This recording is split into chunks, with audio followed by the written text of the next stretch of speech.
Hello again, welcome back to the channel. If you're new here, my name is John. I'm a full-time eBay reseller based in Melbourne, Australia. It's supposed to be summer, but I'm wearing a hoodie because it's Melbourne. And those of you who don't know Melbourne, it's 4 seasons in a day. So at the moment it's about that 14-degree mark and it's cold and it's windy. And I'm in a garage, the garage door is open. So yeah, it's confusing. At the same time, I thought I'd give you guys a different view of my workspace. So this is the packing station. I've got tubs around me where we store the stuff that we've listed. And what you're used to normally seeing is the basement that's next to here, where we take the photos, store the unlisted inventory. So following on from last video, where we talked about eBay being a space where they encourage sellers and buyers to come together to essentially present what they have for sale, very much like a market, very much like a dating scene type vibe. It got me thinking about whether eBay is more like an online website. Think Amazon, think Kmart, think Footlocker, Maya online site, or is eBay more of a physical store? Like think mom and dad shop, fish and chips, think the local bakery, think the local boutique. And I like to think when I consider how eBay presents its offering to us as sellers and buyers, it's trying to do both.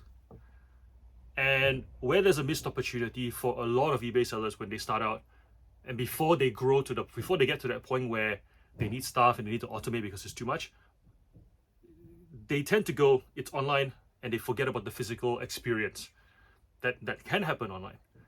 You would have heard me talk a lot about how being kind to buyers goes a long way, because that's what's expected in the physical store. You've heard me say that if you show buyers that you give them the time of day by using long form responses or even giving long form feedback, that's something that compels a buyer to review you, to recommend you, to be a repeat buyer. That's a very physical store attribute. It's not an online store attribute, right? In an online store setting that is super automated, it's very much a case of if A happens, then B happens, then C happens, then D happens, and then fulfill. There is no room for, could you please do this other thing for me? I was wondering if you could do this instead.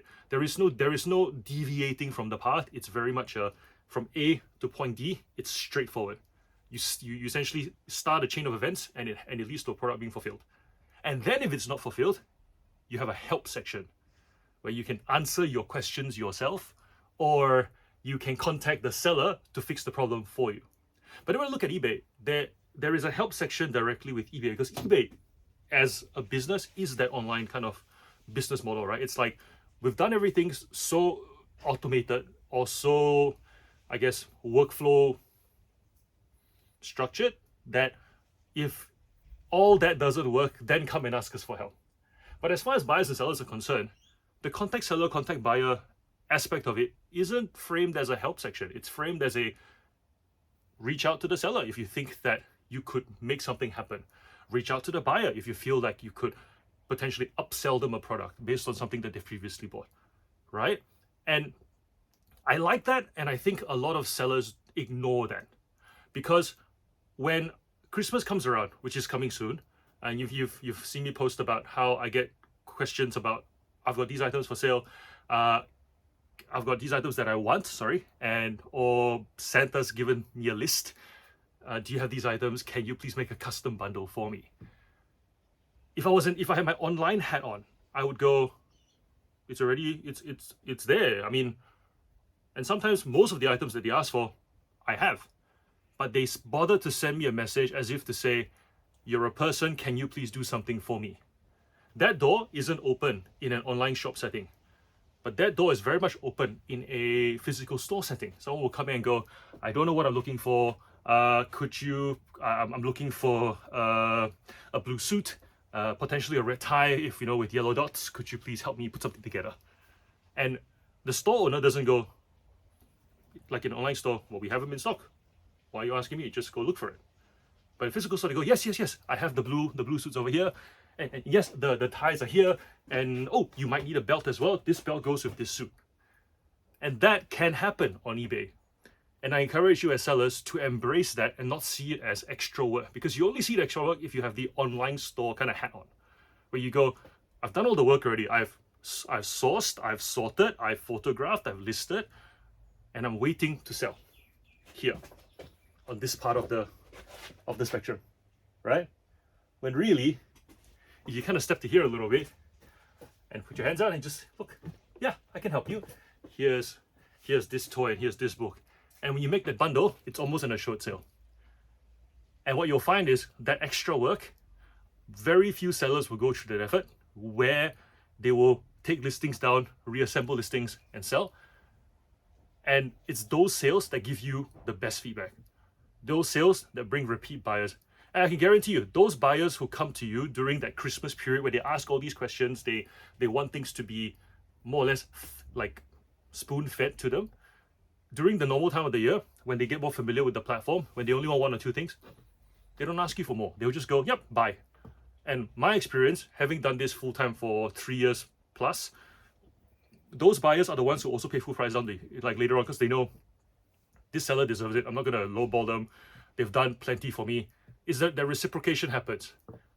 That reciprocation never happens in an online setting. Like I never, no matter how well my order is fulfilled with Footlocker, I never think to myself, oh yeah, I'm going to give Footlocker one back. You know, I'm going to just buy that retail because they've done a great job in the past. No, I expect my order to be delivered and I keep buying them when it's on sale. I'm a sale buyer, I'll buy it when it's on sale. I never think I'm going to pay retail because Footlocker's been good to me.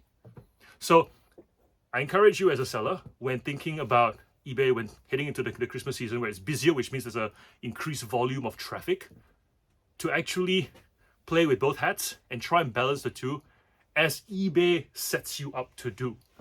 And what you'll find is you will connect with new buyers, different types of buyers that lead to sales that don't cause problems. And then you'll find that whilst you have the capacity, that's how you kind of get that extra bit of revenue in before you get to that point where you have no choice.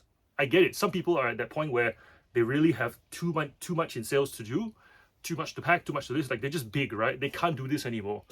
And there comes a point when that happens. But for most of you watching this, like you're probably somewhere here where you can still do this. Don't leave that money on the table. Make the most of that.